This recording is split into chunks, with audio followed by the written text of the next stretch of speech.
Happy New Year, guys. I hope y'all are ready for an awesome 2023. We're gonna start this one off right with a reaction, continuing with the Lord Blackwood saga that King Dogspeed put together for us. Today is the exploring series. Lord Blackwood presents a true account of the events of 1666. It's all about London, the Black Plague. They even have mentions of fairies and the Plague Doctor. You guys are absolutely going to love this one. Make sure to subscribe to the exploring series. Make sure to subscribe to me if you enjoy reaction videos, and let's get into this one. Lord Blackwood presents a true account of the events of 1666. Let's see if he really was there. In September of 1666, a fire broke out in the cramped, overcrowded city of London at a bakery shortly after midnight. The primary firefighting technique at the time was to demolish the neighboring buildings to prevent it from spreading. But the residents of the neighboring homes protested, so the Lord Mayor was summoned to authorize it. That's kind of rough. Upon arrival, the Lord Mayor hesitated, claiming that the buildings were rented and the owners could not be found, so he dismissed the severity of the fire and left. The fire spread through the city over the course of the following 4 days, eventually destroying over 13,000 houses, 87 churches, and St. Paul's Cathedral. What a blunder! Leaving an estimated 70,000 people without homes. Lord Theodore Blackwood, noted explorer and resident of London, did not live during this time, but his grandfather did. Okay. In this tale, Blackwood will tell of his grandfather's experience during this time, and what actually led up to that great fire. I see. Okay. In the year of our Lord, 1665, a great plague struck the city of London and its environs, as has been well documented by historians and by those who lived in and endured those times. Okay. By the time the great conflagration of the following summer burned most of the city to cinders, over half the population of London had died, both of the disease itself and of the many curious and queer phantasmagoria that followed in its wake. Of the former, much has been written, but of the latter, little has been documented for posterity, as those first-hand accounts which remain often disagree on the fundamental nature of those events. And authorities of the Church of England and of Her Majesty's government have sought at several points in the intervening decades to suppress the truth. It is with no small amount of trepidation that I have written this account, for there are many within the government who would prefer that the true history of that year remain a secret. Those who have read my diaries, serialized in the London papers, however, will know that I have never shied away from telling the full and complete truth of my own experiences with the preternatural, and I consider it an obligation, both to my readers and to my forebears, that I relate what I have learned in regards to this matter. I'm not familiar with that terminology. It's like paranormal, but probably something along those lines, because they mentioned phantasmagoria earlier, which is another word that you don't hear often, but it's in the scope of like that supernatural horror type stuff. So this is bound to be very, very interesting. So far, it's pretty ominous too. Like I got some chills forming. Let's hear it. There are 2 prefaces to this account, which I must give in order to explain the truth of these matters. The first, the biography of my grandfather, Lord David Blackwood, 6th Viscount of Westminster. And the second, the true nature of a certain race, once well known, but now little remembered. Grandfather was the 3rd son of his father, Philip Blackwood. He was never expected to inherit the family estate, and received little of the formal education and upbringing afforded to his brothers, Stephen and Clifford. Were it not for their untimely deaths, the details of which I dare not go into here for the sake of their reputations, the obligation would never have befallen him. At the age of 12, his father purchased for him a naval commission, but he fared poorly as a midshipman, lacking the necessary discipline for so formal a setting, and at the age of 15 enlisted aboard a privateering vessel that took up arms against the Spanish off the coast of the Americas for well over a decade prior to his ascension. I couldn't live on a boat like that. I was not yet a boy of 10 when he passed into the hands of his maker, and he was at the time of very advanced age, even by the standards of my family's well-known longevity. Okay. But even as a centenarian, he still possessed most of the traits of his privateering youth. He stood easily over 7 feet tall, with a gray beard, which I am told, unlike my own brown mustache, was red as blood in his early years, which stretched the length of his chest, and a long head of hair to match, with steely blue eyes that seemed to pierce one's soul, and a booming voice that cut to the bone. He was known throughout his life for his extreme devotion to the Christian faith, though he subscribed to no particular confession, Catholic or Protestant, as he found them all lacking.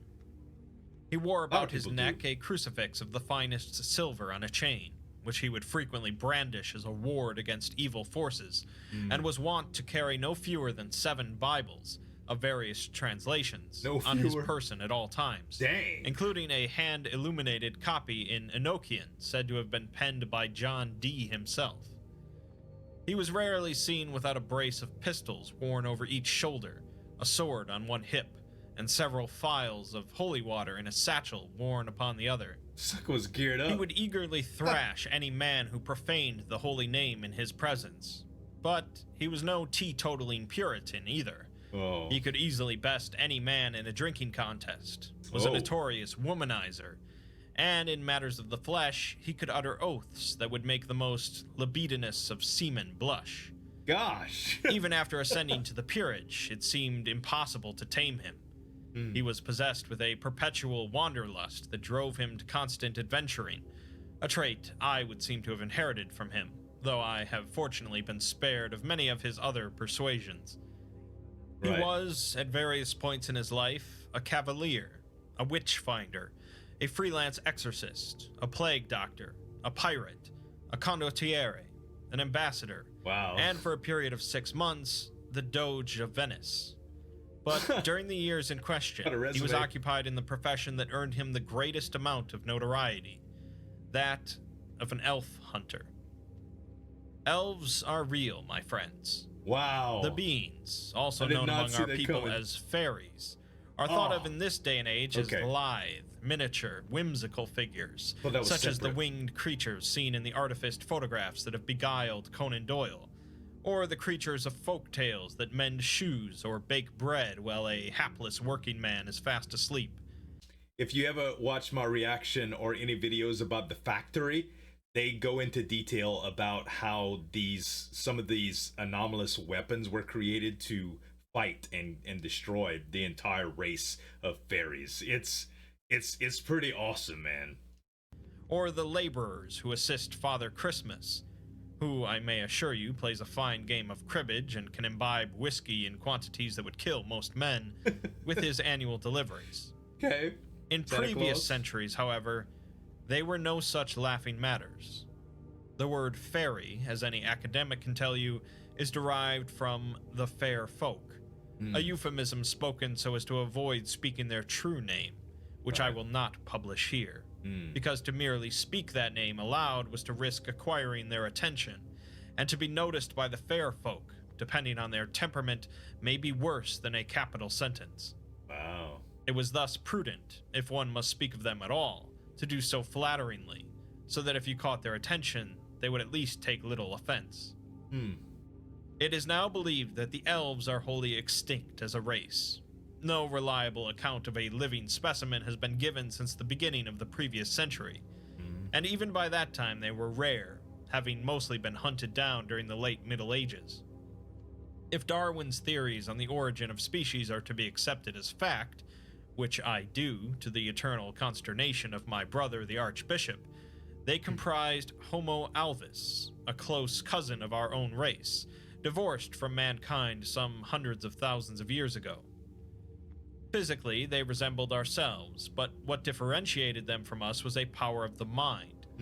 They could, with a thought, alter the world around them to their liking. So they were all reality. They could change their own appearance, or that of others, cause crops to grow instantly or to improbable sizes, manipulate the minds of men and beasts into doing their bidding, invade the dreams of sleepers and cause them malady or ecstasy, and in many sundry other ways bend the fabric of nature to their bidding. That's like a Because good of friend this to have. ability, they never built settlements or labored as our ancestors did, nor did they settle in communities. They often lived alone or in small groups, in areas unpopulated by man, abandoned by them, or on their outskirts, and lived mercurial lives, wishing their desires into existence as they needed, toying with men as they desired, and coupling only when they chose to, as they rarely died of age or accident due to their abilities, and had no need of children to labor for them or inherit what they left behind. But I digress. When the plague first struck London in the summer of 1665, it was believed to be that same common malady, the Black Death, that has beleaguered Europe for centuries and had recently affected other towns in the southwest of England. Indeed, the symptoms of the disease in the early weeks and months were identical to that infamous ague: fever and the formation of pustulent sacs in the groin and extremities, followed by seizures, gangrene, suffocation, and death. God, what a Quarantines were enacted in and around the city, and a great many doctors and searchers were employed by the city to find the sick, document their passing, and collect the bodies for burial in mass graves. It was quickly noted, however, that the illness seemed to disobey many of the laws of nature that were at the time understood in regards to disease. Many of those who fell ill had had no contact with other afflicted persons, nor been exposed to miasmas or filth, and indeed a good many people so stricken had been perfectly healthy one day, before dying abruptly the next. Wow. As summer gave way to winter, a new condition was noted among the sick. Many began to suffer from abrupt consumption before or during the onset of the other signs of the plague, turning pale and anemic seemingly overnight. On the 5th day of January, the sun set at 10 minutes after 2 o'clock, a peculiarly early hour even for London, inexplicable by astronomers even today, and seemingly unobserved elsewhere in the country. It was a long, chilly, and dark night. Though there was no cloud in the sky, Pepys wrote in his diary that neither the moon nor the stars could be seen in the sky. It was cloudy. And while the temperature was said to be well below freezing, the dew refused to form frost, instead clinging to every surface, impossibly cold and penetrating to the bone. The following morning, the sun did not break the horizon until 15 minutes after 9, and when the pale winter morning was finally illuminated, the people beheld an unfathomable horror in the Thames. Oh no. About 50 of men and women floating dead in the river, face down, stripped to the buff, all of them pale as ivory, their trunks cut open and stitched together again as if by a skilled dissector. What? In the days that followed, the families and neighbors of those poor souls would be identified, and all told a similar tale. The individual had spontaneously fallen ill during the long night, grown pale and become absolutely mad, and in their madness attempted to attack and kill them.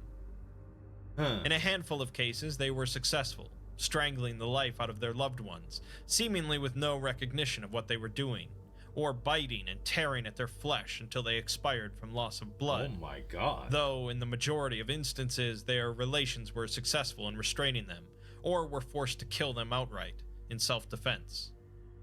In all situations, the afflicted person eventually expired on their own terms, and each family told the same story of what occurred afterward. A man, in the costume of a plague doctor, came knocking at their door, entreating them to bring out their dead, upon which they delivered them into a wheelbarrow he had hauled behind him, stacked with other bodies in a similar state. The pestilence. This alone was cause of alarm, both to the Lord Mayor and to the Privy Council, as such savagery had never been encountered before in England. But stranger still was the events of the following days, when many of those dead spontaneously arose, most of them in a partial or extreme state of decomposition. That's what he does. Lacking both breath and heartbeat, and yet somehow ambulatory, and again attacked anyone who happened to be in their presence. No such resurrection of the dead had been recounted since the time of Christ, and the circumstances of that miracle were quite unlike the horror that had been unleashed upon London. The church was hesitant to address the nature of the event. Sure. But the fifth monarchists proclaimed it a sure sign that the millennium was imminent, and a good many of their membership began to withdraw from civilization, isolating themselves in the country to prepare for the divine scourging they expected to occur. Oof. And though the fifth monarchists have passed into the annals of history, the fifth church those doomsayers cleave to is believed to persevere in the shadows of polite society to this day. So you got to think about it. Back in the day when everybody was really, really hokey, right? When no one knew that what existed. Like today, there's a lot of people that still believe in spirits and anomalies and things of that nature, supernatural, but there's a lot of scientific fact and proof that goes into a bunch of studies so that we can actually identify stuff as phenomenon. Back in the day, this was all just like the devil. You know what I mean? Monsters, tatais, demons. Like, they couldn't identify this. You wake up and you see bodies that were mutilated floating in a river, and a few days later they start walking around London and trying to kill people like zombies. It's got, wow, man. Talk about freaky. And the plague doctor, that's what he does, right? He wakes them up. Turns them into It was the unanimous servants. agreement of the city fathers that an expert in matters preternatural was needed. Preternatural. And it was thus that the Lord Mayor sent notice to the Basque country, where grandfather had of late been at work exterminating a coven of druids who threatened to unleash a terrible doom upon the Spanish crown, that his services were required with the utmost urgency. Upon his arrival in the city several weeks later, grandfather recounts in his papers that the situation in London had become unimaginably dire. Wow. Day and night no longer seemed to follow any consistent pattern. The sun would set at a moment's notice and rise again at midnight, or not rise again for several days. Wow. Likewise, there were times when the sun failed to set and the city baked under its unceasing warmth. When night fell, the risen dead roamed the streets with seeming impunity, attacking any they encountered, and the recently deceased were seen to dig themselves out of the mass graves dug for the victims of the pestilence. You thought Minecraft It was rumored nighttime was that bad. they even teemed through the empty halls of the Tower of London and of St. James.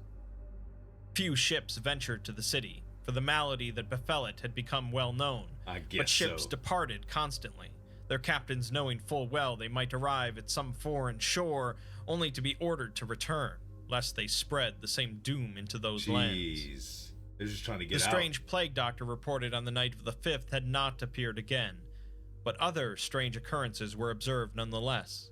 Okay.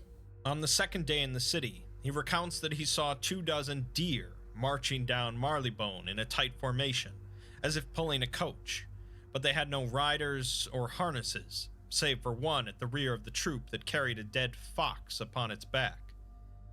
As he observed silently, the formation approached one of the mass graves, and the fox was shunted off of the heart and into the pit, and the venison retired to the woods as formally as they had arrived. Weird. In his notes from the first few days, and his discussion with the doctors of the city, he discovered that, although the quarantine had proven ineffective, and disease and death were rampant within the walls and without, that few of the sick and dead bore the distinctive buboes that marked the beginning of the plague. Grandfather surmised that, although the Black Death had indeed been the origin of the city's misfortune, it had already passed its course. What affected it now was not Something of nature's completely doing. different, right? The dead who walked the streets had shown themselves, under his examinations, to be utterly feral. No spark of the soul that had once slept within that flesh yet remained, only the desire to kill and to eat. Like 28 days They later. seemed to suffer no pain, and feared not the crucifix he wore around his neck, but recoiled from its touch, which left a mark as though it were a branding iron. So it did Fire burn was them. effective Holy at did returning burn them to their rest, as was dismemberment, and, to his uneasy discovery, a silver bullet to the head or heart. This was all the proof Lord David Blackwood needed to ascertain the cause of London's ongoing terror. A fairy, or fairies, were surely afoot. The revenants themselves were not fae, nor were they the strigoi that haunt the Balkans, But there could be no other explanation for their animation than the mad desires of one of those terrific Sylvan elders. To protect the citizenry from the dead, Grandfather recruited as many of the militia as were still healthy into his service, and every able-bodied silversmith in London was commissioned to supply them. He armed them with silver bullets for their guns, and silver-tipped swords, and silver crucifixes, such as the one he wore, for it is well known that a crucifix of silver, blessed in the name of God, will warn against the presence of fairies by glowing brilliant blue. When night fell, they patrolled the streets to dispatch any of the wandering dead they encountered, and to watch for any sign that their creator was near. The mass graves he ordered burned, and when it was observed that the sky was beginning to dim, the churches of the metropolis rang their bells in the greatest cacophony London has ever heard in peacetime, warning the townsfolk to return to their homes, shut themselves inside, and emerge not until dawn broke. The searchers of the dead were ceaselessly at their work, for even a single undiscovered body, left to rise, could cause untold devastation. Pamphlets were circulated broadly, and ministers preached from street corners, warning of the danger of the night and calling on one and all to watch for any of the signs that might indicate their neighbor was a fairy in disguise.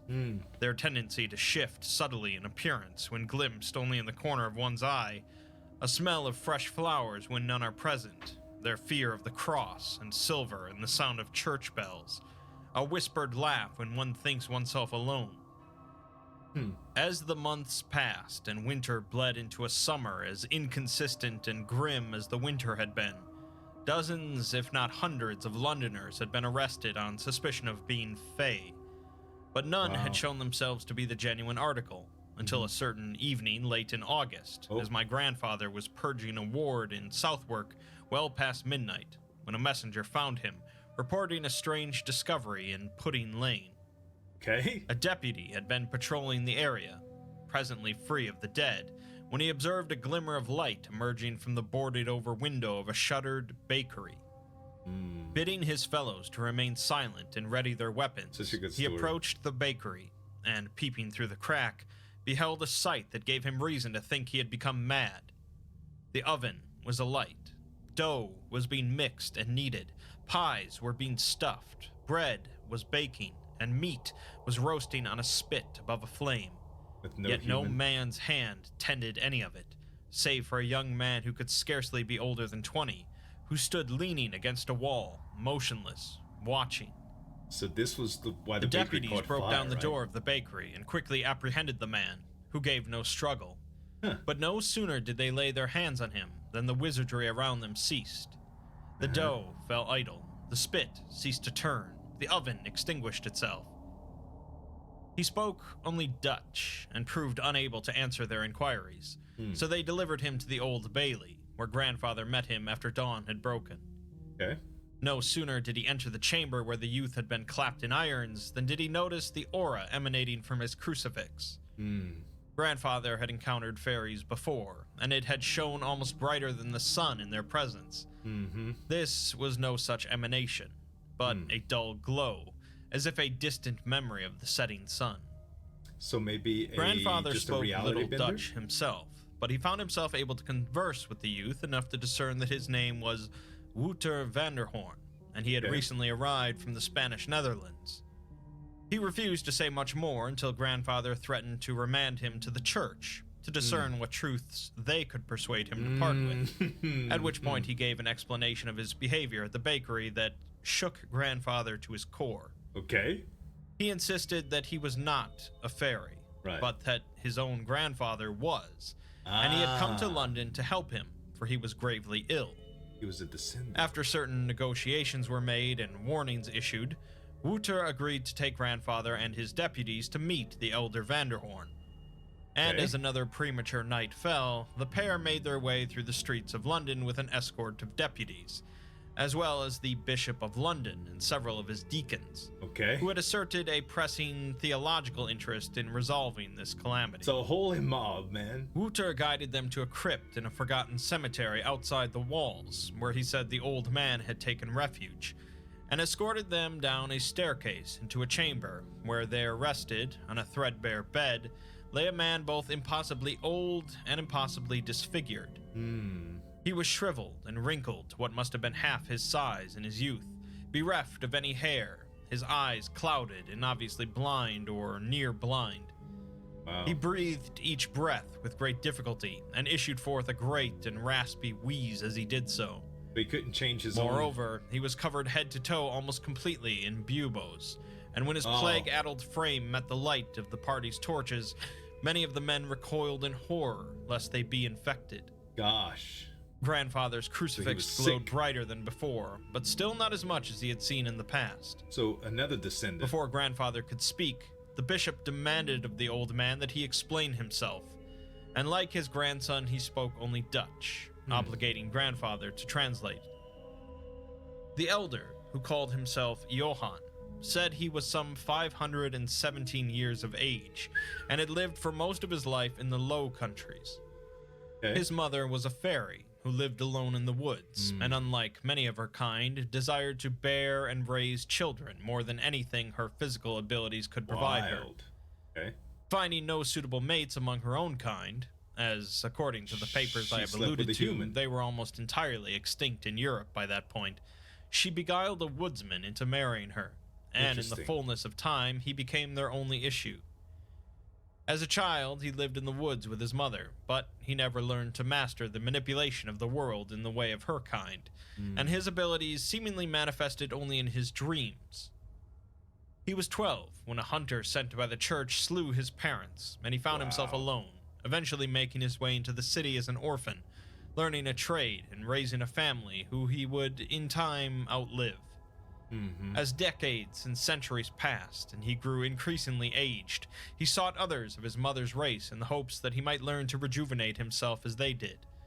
But in nearly 100 years of searching, he found not one fairy left anywhere in Europe, nor even a half-breed like himself. It was at that point, in the height of his despair, that he chanced to learn of a certain play then being performed in London, a revival of one written half a century prior by an Englishman named Shakespeare, which spoke of the matters of fairies. Grandfather did not document the name of this play in his memoirs, but I am certain he refers to A Midsummer Night's Dream. Johann recalled being told stories of Oberon and Titania by his mother as a boy. Perhaps this bard's recounting of their affairs, Johann surmised, meant there were still fairies living in England. He embarked on a ship to London to begin his search, hiding well out of sight of the city folk.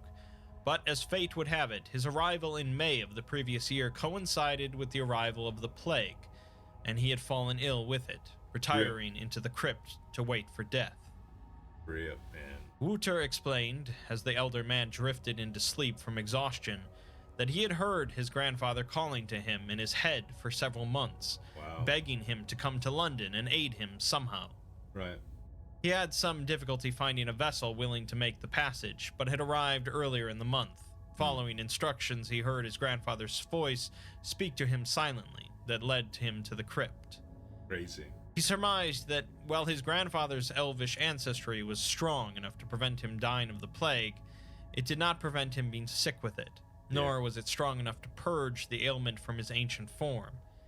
Instead, he lay helpless in the darkened tomb, in a perpetual state of fever, falling in and out of consciousness, and during those periods of slumber, suffered intense nightmares, which in turn caused the abrupt disappearances of the sun and the rising of the dead. Wouter feared to seek help from the authorities, knowing full well that the church considers the fair folk to be satanic mockeries of God's creation, and inherently anathema to the perseverance of a godly people, and that they were both apt to wind up on the stake if discovered. Though the elvish blood was even more dilute in his veins than it was in his grandfather's, he said that with practice he had found the strength to work the apparatus of the bakery and deliver the products thereof to the crypt in the hopes that he could nurse him back to health and give him the strength to overcome the plague. Gotcha. Indeed, there were a great many half-eaten cakes and pungent bones of beef strewn about the chamber. At these revelations, the bishop and his deacons found themselves in deep discussion as to what to do next. Fairies lack a divine soul, and it is right and just to kill them upon discovery. But though these two were of elvish blood, they also had the blood of man, and thus the spark of the divine within them. Johann was clearly ill and insane, and would be better suited for Bedlam than for the gallows. Yeah. But the nature of his condition meant that imprisoning him there would do no good. What of the younger one, then? His intent was pure, if his deeds were unseemly. Yeah. Perhaps it was best to confine them both in some isolated environ for a time, while the Archbishop could be considered. It was at that point in the conversation that Grandfather crossed himself, muttered a brief prayer for the old man's soul, drew a pistol from the brace over his shoulder, and discharged a silver bullet into the poor half-breed's heart. Damn. The sound of the report in the crypt was deafening, and the flash of light almost blinding, and Wouter issued an unholy scream as in an instant the life faded from Johann's eyes. Grandfather tossed the spent pistol aside and made ready to draw a second and end the life of the younger man, but before he could do so, the bishop placed himself between the two and demanded that he stand down. Wow. For from the top of the stairs there shone a light that before was absent, the light of the noontime sun, which had vanished when the elder fell asleep moments before. The horror, it seemed, had ended. In the following days, the sun began to rise and set as it ought to during the waning days of summer, and the dead rose no more. A handful of Londoners continued to pass from their symptoms, but by the 1st of September, there were no new illnesses to document. There was some brief discussion among the city fathers as to what should be done with the earthly remains of poor Johann. Several doctors of the city expressed a great desire to dissect the corpse, as it was possible that examination of the brain might elucidate some of the differences between our races that enabled the fairies to perform such amazing feats, and that a body in such a heretofore unseen advanced state of plague might provide clues as to how better treat the malady in the future. Right. Some Ultimately, science. the bishopric decided against such desecration and ordered the body burned among the common victims of the plague. Wow. When Wouter had his day in court, it was the opinion of the Chief Justice that he could be found guilty of any number of offenses warranting death, hard labor, or transportation. But, in consideration of the circumstances, deigned to grant mercy to the youth, instead ordering him to pay 5 shillings to the baker for the misuse of and damage to his property. That's pretty easy. Wouter had scarcely a penny to his name, but Grandfather grudgingly paid the fee on his behalf, on the condition that he depart England by week's end, and not return. It was in the wee hours of the following Thursday, of course, that infamous great fire arose in the west of London. 4 days it burned, and most of the city was reduced to ruin by the time it had passed. Had the fire struck the city a year or two prior, tens of thousands would have been caught up in the Holocaust. But after the deprivations of the plague year, many of the homes incinerated were no longer inhabited. And it is believed that only a handful of Londoners died in the blaze itself. So is that a coincidence? In the weeks that followed, as the rubble was cleared and the prospect of rebuilding the city began to arise, the coroners of the city determined that the fire had begun on Pudding Lane, in the area of the same bakery where Wouter had been found working his magic to supply food for his grandfather. Of the bakery itself, nothing remained, but the great stone oven stood still, and within it there was found the skeletal remains of a man, scorched by temperatures unimaginable, yet not reduced to ash. Was it Wouter? In his papers, Grandfather suspected the remains were those of Wouter, and that despite the seeming honesty of his testimony, he was not what he seemed. For in Johann's own testimony he mentioned a family, but never mentioned a grandson, let alone one as youthful as Wouter had appeared to be. Right. Given his grandfather's ability to conjure life from non-life, it was possible, and indeed likely in his supposition, that Wouter had never existed until Johann conceived of him in a fever dream. A grandson he never had who could aid him in his hour of need, who possessed the ancestral talents he himself lacked. Dang. With his creator dead, Wouter no longer had a purpose, and chose to take his own life by lighting the fire in the oven and laying himself within it. And as he felt his body burning, he unwittingly tapped into those same powers and ignited the city around him, turning all of London into a grand funeral pyre. Wow. London was, in time, rebuilt from the fetid medieval shantytown it had been into the gleaming metropolis we behold today. And since the fire, the plague has not returned to our city, nor has evidence of the continued existence of the fair folk reached the banks of the Thames. You may be inclined, dear readers, to think this account a bit of humbug. It will, after all, be nearly Christmas by the time this tale makes its way to the news agents, and Christmas is the time of year for the telling of ghost stories. If you are so inclined to believe these words to be naught but fiction, then I shall not dissuade you, and I shall say Happy Christmas to you, and a Happy New Year as well. But if you are so inclined as to believe this account of the evidence I have unearthed, then I present for you a postscript. In his final years, Grandfather would often invite me to his study and tell me great tales of the Blackwoods who had come before me, primarily of Richard Blackwood, his son and my father, but also of his own father and grandfather and their brothers and sisters. He showed me once a family tree he had composed after countless hours of research that cited baptismal records and tax records and censuses dating back to the Domesday Book. As I was compiling this account, I thought I had espied a detail that I vaguely remembered from that family tree, and after some careful searching through the library in our family estate where his collection is housed, I found the document. Okay.